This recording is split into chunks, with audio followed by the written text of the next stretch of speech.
زندگی کی دوڑ میں بھاگتے رہو۔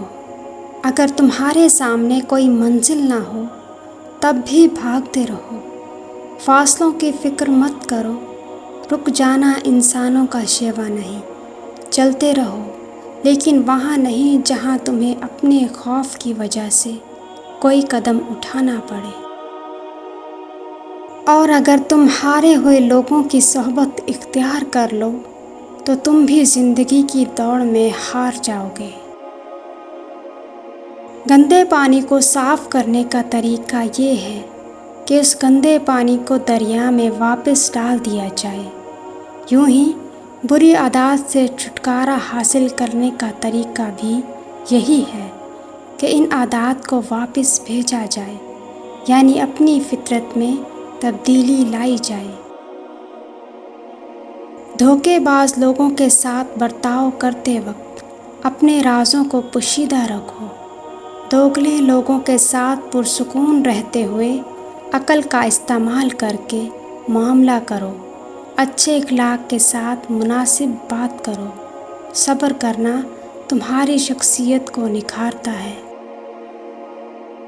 اگر بیمار شخص تمہارا دشمن بھی ہو تو بھی اس کی عیادت کو جانا ایک اچھا عمل ہے، کیونکہ نیکی کے اعمال کی وجہ سے کئی بار دشمن کو بھی اپنا دوست بنایا جا سکتا ہے۔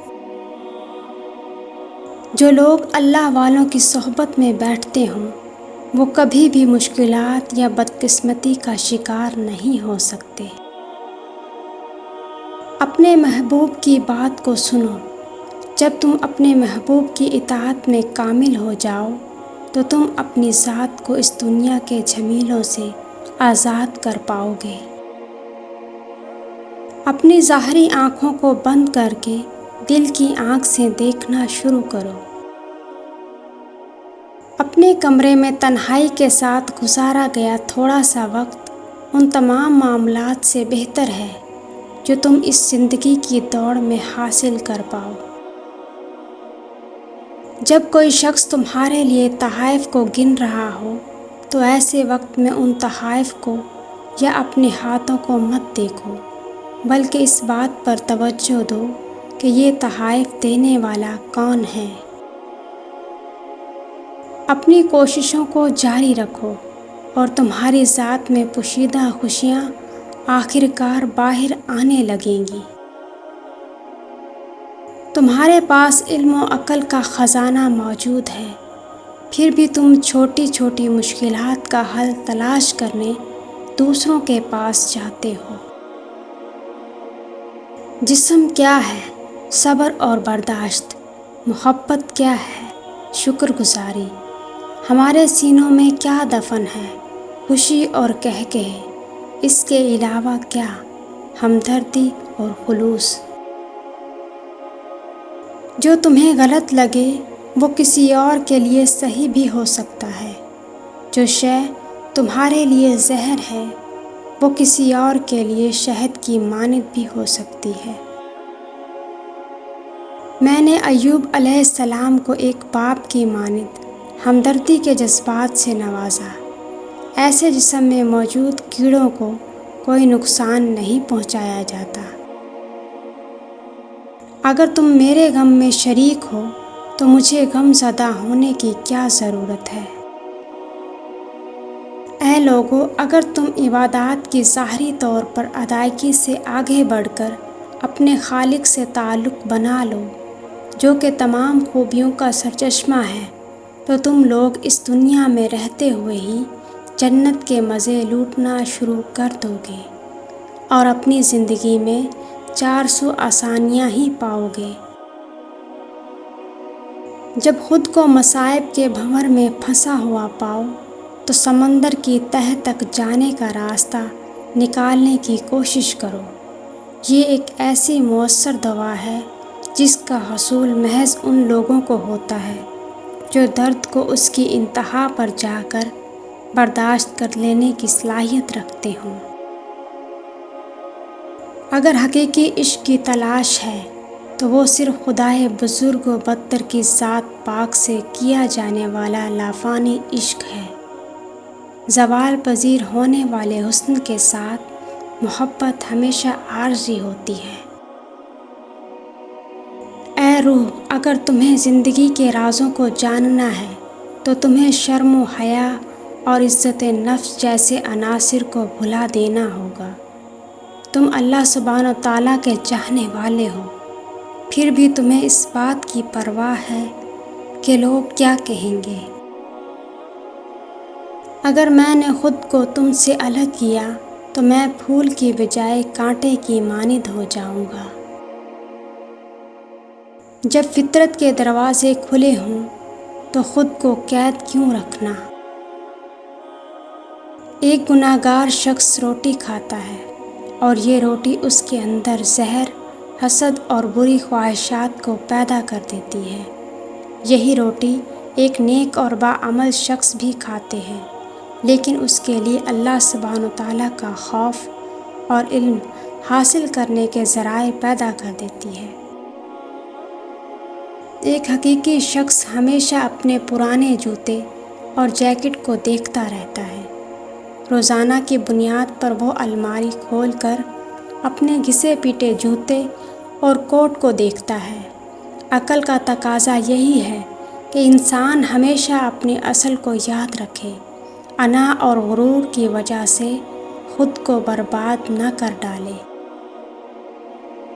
دل کی آواز اور موجودگی کے بیچ وہ مقام ہے جہاں حقیقت کی راہ ملتی ہے۔ چار سو خاموشی میں اس کے دروازے کھلتے ہیں، جبکہ بے ربط گفتگو میں یہ دروازے بند ہو جاتے ہیں۔ اللہ سبحانہ تعالیٰ تمہیں کسی جذبے کے مخالف محسوسات سے آشنا کروا کر زندگی کی حقیقت سے آگاہ کرتے ہیں، تاکہ کامیاب اڑان کے لیے تمہارے پاس ایک نہیں دو پر ہوں۔ جو شخص غم اور تکالیف کے پیچھے پوشیدہ محبت تک پہنچ جائے، وہ اپنی ذات کے خالی پن کو ہزاروں نئے روپ دے سکتا ہے۔ ایک صوفی شخص نے کہا، میرے محبوب، اپنی ذات کے سوا کسی اور کے لیے اپنی آنکھوں کو کھولے رکھنے کا کوئی فائدہ نہیں، اور اپنی روح کے الگ ہونے کے سوا کسی اور کے لیے رونے کا بھی کوئی فائدہ نہیں۔ حق کا ساتھ دینے والے لوگوں کے لیے ہمیشہ خطرہ موجود ہوتا ہے۔ اللہ سبحانہ تعالیٰ کے بتائے گئے راستے پر چلتے ہوئے انہیں بہت سی آزمائشوں کا سامنا کرنا پڑتا ہے۔ اگر اللہ سبحانہ تعالیٰ کی محبت سے غم کا ایک ذرہ بھی حاصل ہو جائے تو تم اس دنیا اور آخرت کے تمام غموں سے آزاد ہو جاؤ گے۔ انسان کو یہ زیب نہیں دیتا کہ وہ اس دنیا میں جہالت کے ساتھ اپنا وقت گزارے۔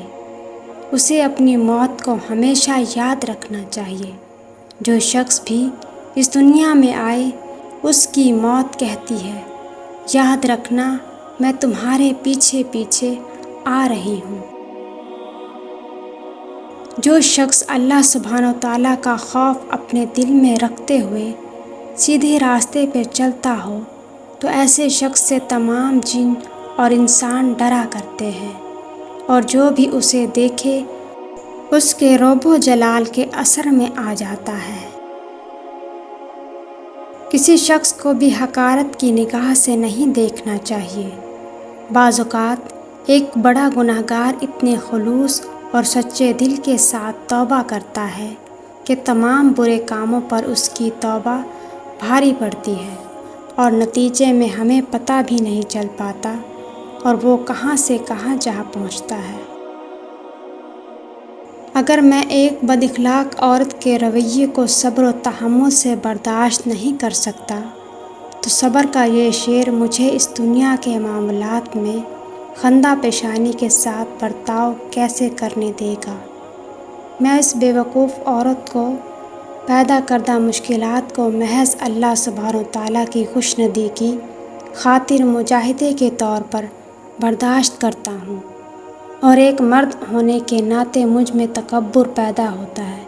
چنانچہ اس عورت کے ہاتھوں اپنی توہین کروا کے اور اس کا بد اخلاقی سے بھرپور رویہ برداشت کروا کے اللہ سبحانہ و تعالیٰ میرے تکبر کا علاج کرتے ہیں۔